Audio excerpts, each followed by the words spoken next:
Spoilers ahead. Watch out, and take care.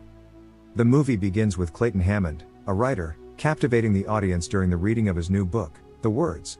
Among the attendees is Daniela, drawn in by the book's intriguing narrative. As Clayton delves into the pages of his creation, he transports the audience into the lives of Rory and Dora Jansen. The couple is on the verge of a significant event, blissfully unaware of an old man observing them from afar. Narrating, Clayton takes the audience back 5 years, to a time when Rory was a struggling writer. The unfolding tale weaves through the layers of time, shedding light on the complexities of Rory's journey from aspiration to achievement, leaving the audience eagerly awaiting the twists and turns that lie ahead. Despite their humble beginnings in a small apartment, Rory and Dora share a life devoted to each other. Rory, passionate about his writing, spends every night diligently working on his book. However, the present circumstances are challenging, as he finds himself without a job. Faced with financial strain, he turns to his father for assistance. In a poignant encounter, his father advises him to abandon his writing pursuits and seek employment. Reluctantly, he accepts his father's financial help with the stern warning that this will be the last time.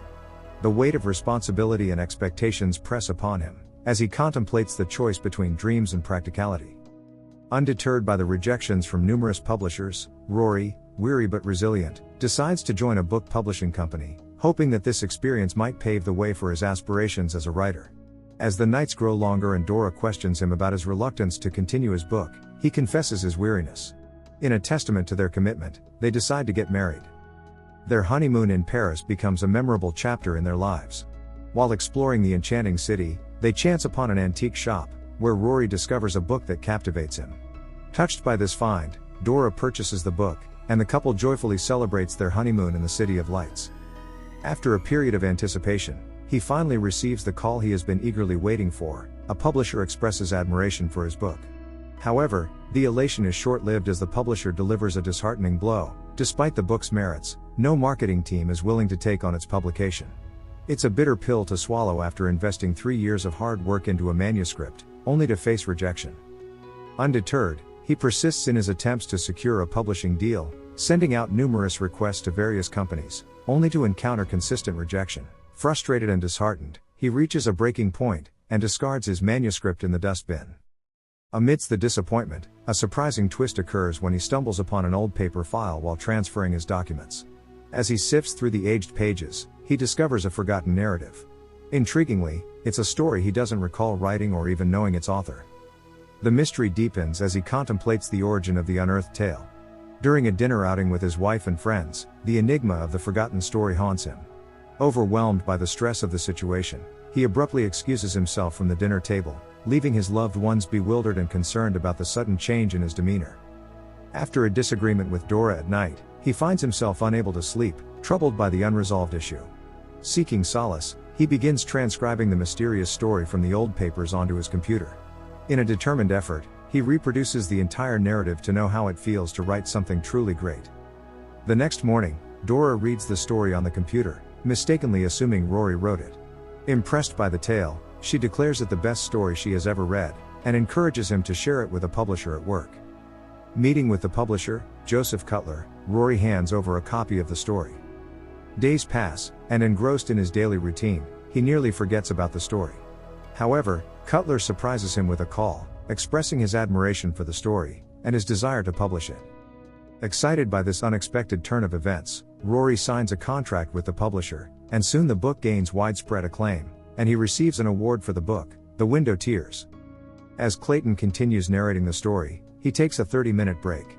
During this pause, Daniela visits him, a student and amateur writer who wants to interview him, and he is drawn to her beauty. She expresses her admiration for him, revealing her knowledge about his likes, dislikes, and even his past college relationship with his wife. To his surprise, she notices that he still wears his wedding ring, despite being divorced. She concludes that he still harbors feelings for his ex-wife.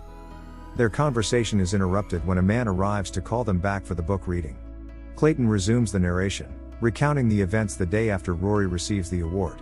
A mysterious old man, who had been observing Rory outside his office, approaches him. Seeing his photo in the newspaper, the old man followed him and sits beside him on a park bench. The old man initiates a conversation with him, praising his book and claiming to have lived a similar story. Rory, puzzled by the old man's words, attempts to leave, but the man requests an autograph on his book. Intrigued, the old man proposes a deal: if Rory writes a story for him, the man will give Rory credit. As Rory starts to walk away, the old man drops a bombshell, revealing that this is the story of a man who wrote a book and lost it, only for it to fall into the hands of someone like Rory. Shocked by this revelation, Rory is left questioning the mysterious connection between his own life and the old man's story. Captivated by the revelation, Rory takes a seat, learning that his name is Jack. Jack begins to recount his own story, which unfolds in Paris in 1994, when he was 18 years old, serving as a soldier.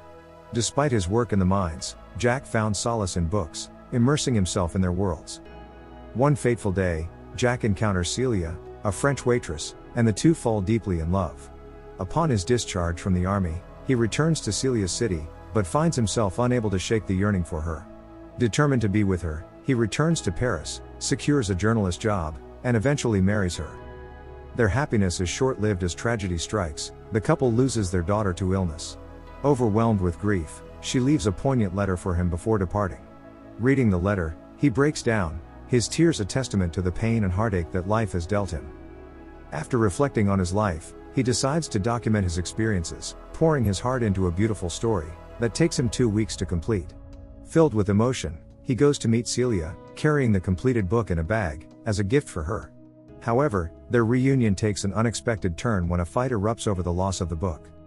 Celia, having received the book, returns to Paris after a few days. While Jack is overjoyed to have her back, the joy is marred by their disagreement over the missing bag containing the book, which she unintentionally left on the train. Desperate to retrieve it, he heads to the railway station, but despite exhaustive efforts, cannot locate the bag. Unbeknownst to him, this is the same bag that Rory discovered earlier. As Jack continues his narrative, he reveals that the strained relationship with Celia eventually led him to leave Paris. The couple face the harsh reality of divorce, and the incident surrounding the lost book proved to be a turning point in their lives. The old man somberly shares that, following the divorce, he found himself unable to write even a single word. When Rory attempts to engage him in conversation, the old man asserts that these are his words and his story. Deeply affected by the old man's poignant story, Rory walks away from the park bench with a heavy heart.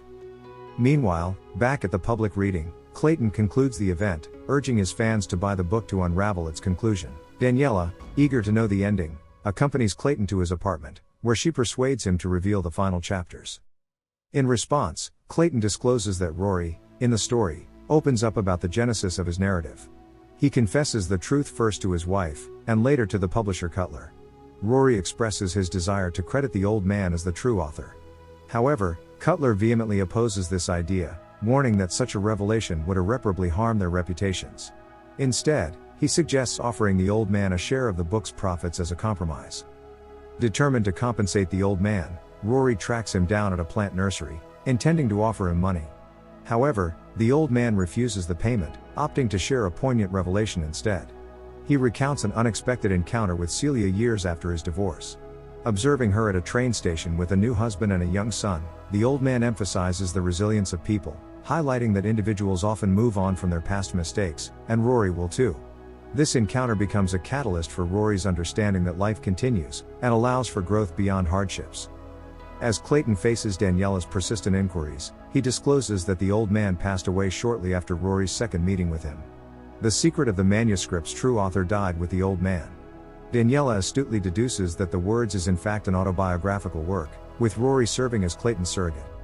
Attempting to console, she kisses him, expressing the belief that people can overcome their mistakes.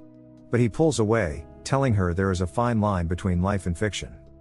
Flashback to a poignant moment in Rory and Dora's small kitchen. Rory softly utters an apologetic "I'm sorry" in Dora's ear. The end. Thank you for watching. Subscribe if you'd like to see more videos like this. Turn on the notifications, and leave a like to help the channel out.